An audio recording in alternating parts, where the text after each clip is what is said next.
Assalamualaikum warahmatullahi wabarakatuh. Waalaikumsalam warahmatullahi wabarakatuh. Gimana kabar semuanya? Alhamdulillah luar biasa. Allahu Akbar. Jaga kata 9. Bisa bersih, indah, senang, aman. Alhamdulillah berjumpa kembali dengan Pak Aziz. Hari ini kita akan belajar coding. Udah pernah belajar coding? Belajar coding itu sebenarnya mudah karena adalah kita dalam melakukan hal sehari-hari, itu namanya coding ya. Tapi sebelum itu Pak Aziz mau nanya dulu, apakah hari ini ada yang nggak masuk? Masuk semua? Alhamdulillahirrahmanirrahim. Kalau dilihat dari kelompoknya semuanya full 44 kali 8 jadi 32 berarti sudah full. Terima kasih sudah semangat hari ini. Siap belajar? Oke, belajar hari ini adalah kita tentang coding. Pernah dengar kata-kata coding? Ini adalah pelajaran awal, tapi sebenarnya ini mudah kita laksanakan. Kenapa? Karena kegiatan coding adalah apa yang kita lakukan dalam sehari-hari itu adalah sebenarnya udah menjadi coding. Kayak kita makan, tidur, kegiatan sehari-hari, berangkat ke sekolah, jadwal pelajaran itu sebenarnya udah coding. Tapi coding itu nanti dibagi menjadi dua, plug dan unplug. Udah pernah dengar plug dan unplug? Plug itu adalah udah dengan komputer. Kalau unplug masih manual. Apa yang kita lakukan masih di manual itu namanya unplug. Oke, kita bahas dulu nanti sebelum pelajaran tersebut kita mulai berpikir dari materi hari adalah berpikir komputasional. Komputasional tahu nggak apa itu? Berpikir dengan logis masuk akal itu namanya komputer. Pernah dengar komputer? Yang apa yang kita inginkan dia bisa menjawab namanya komputer. Berpikirnya secara logis dan masuk akal namanya adalah berpikir komputasional. Pastinya udah pernah dengar kan? Dan mungkin kamu komputer apalagi udah pernah dengar. Komputer itu mesin canggih apa enggak? Apa yang kita mau sudah bisa menjawabnya. Kayak HP kita menggunakan kalkulator 6 kali 5 langsung menjawab berapa? 30. Padahal di situ ada berpikir komputasionalnya. Ada serangkaian rumus-rumus yang dirangkai sama kalkulator tapi dia langsung menjawab. Kayak kamu, apakah dari rumah tahu-tahu udah nyampe sekolah? Enggak, pasti ada lini perjalanannya, benar nggak? Dari gang apa sampai gang apa. Jadi namanya adalah berpikir komputasional. Oke, kita mulai. Berpikir komputasional artinya adalah berpikir dengan jernih, berpikir dengan masuk akal. Masuk akal tahu kan? Jadi logis banget lah. Fakta apa fiksi berarti? Fakta. Oke, kita mulai. Jadi berpikir komputasional itu adalah dibagi menjadi 4. Apa aja? Pertama, ya karena kamu udah pernah mempelajari, yang pertama adalah dekomposisi. Yang kedua, pola. Yang ketiga, abstraksi. Yang keempat, algoritma. Pastinya kamu mungkin udah tahu satu persatu dari 1 sampai 4. Dekomposisi itu apa? Membagi masalah besar menjadi bagian kecil. Ya, menjadi masalah besar menjadi bagian kecil. Contohnya, kalau kamu bangun tidur, dekomposisinya adalah masalah besar nih. Apa yang harus kamu lakukan setelah bangun tidur?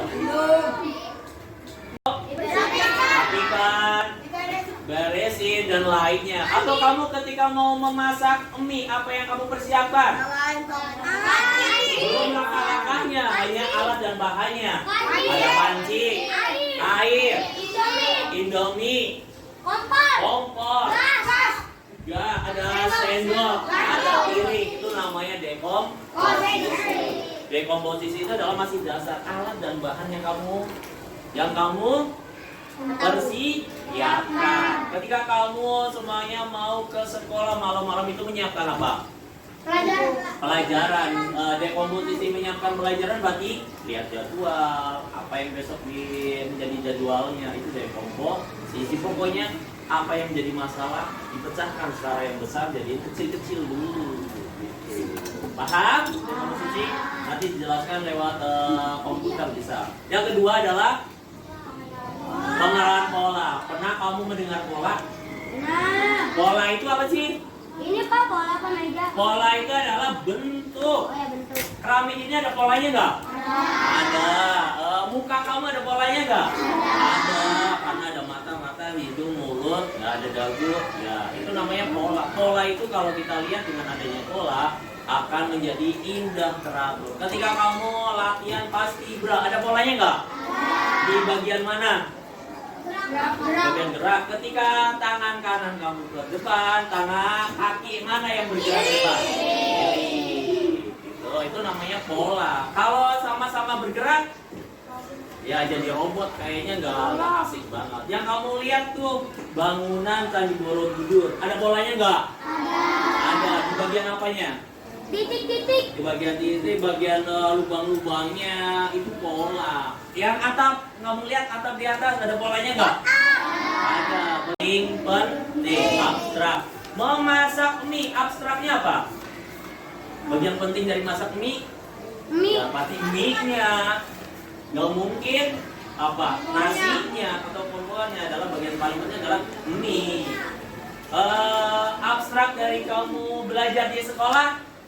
Kita Belajar. Belajar. Yang paling pentingnya apa dari abstrak itu?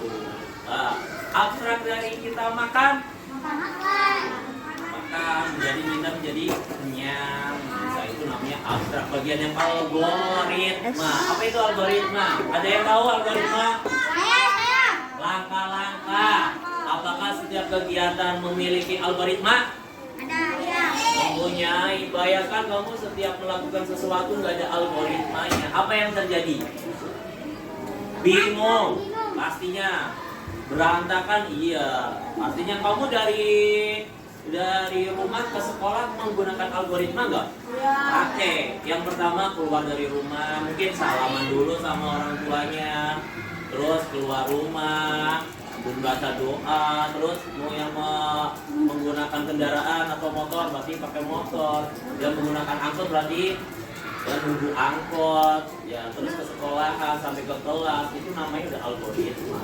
Ketika kamu memasak mie, ada algoritmanya nggak? Ada. Kamu tahu. Lal, pertama memasak mie apa yang kamu siapkan algoritmanya? Ada panci, coba. Ayla, keduanya setelah panci. Air. Ketiganya nyalain kompor. Terus Fikri, keempatnya siapkan Indomie. Mutiara, siapkan Indomie. Apa? Air yang sudah mendidih dimasukkan mie. Terus berapa setelah airnya sudah mendidih masukkan mie? Siapa? Angkat mie Angkat kalau mie. sudah matang. Ya, tapi sudah matang. Terus bulan selanjutnya siapkan piring. Terus selanjutnya Delisa masukkan bumbunya dan selanjutnya diaduk dan siap dihidangkan. Itu namanya algoritma. Walaupun udah mungkin kamu memahami, kita sama-sama belajar. Silakan simak Halo, videonya.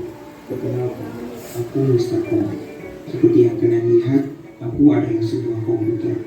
Berbeda dengan benda-benda pada umumnya, aku dapat berpikir dan menyelesaikan sebuah masalah seperti manusia. Namun, aku punya caraku sendiri untuk melakukannya. Cara ini disebut sebagai pola pikir komputasi. Hari ini, aku akan mengajarkannya kepada kalian tentang konsep ini. Apakah kalian tertarik untuk memahaminya? Pastinya dong. Pola pikir komputasi adalah sebuah keterampilan berpikir untuk menyelesaikan suatu masalah dengan cara sebuah komputer atau pembuatnya bekerja. Terdapat 4 keterampilan utama di dalam pola pikir ini. Yang berupa langkah-langkah untuk menyelesaikan sebuah masalah.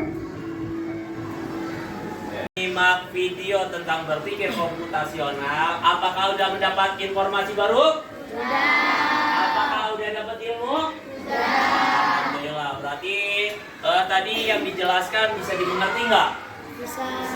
Karena apa yang tadi dijelaskan di awal ditampilkan kembali di video, berarti kamu mungkin sudah merekamnya atau memahaminya.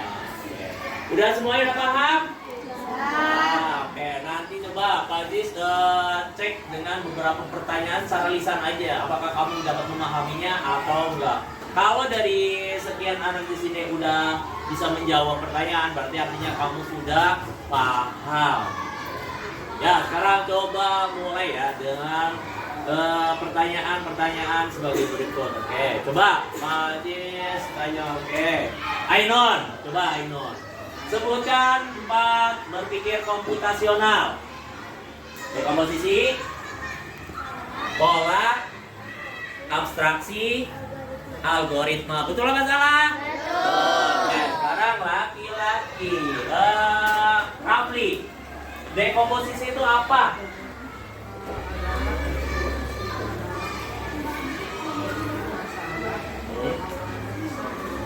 Ya, menurut Rafli katanya dekomposisi adalah masalah besar dikecil-kecilkan sehingga mudah untuk diselesaikan. Betul? Oh, oke, paham. Alhamdulillah. Ya, selanjutnya adalah Sarah, pola. Pola itu apa, Sarah?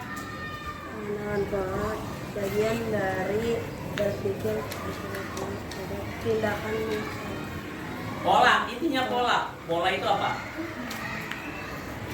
bentuk. Bentuk. Pola itu membentuk. Jadi kalau emang udah di pola pasti terbentuk suatu kebiasaan itu.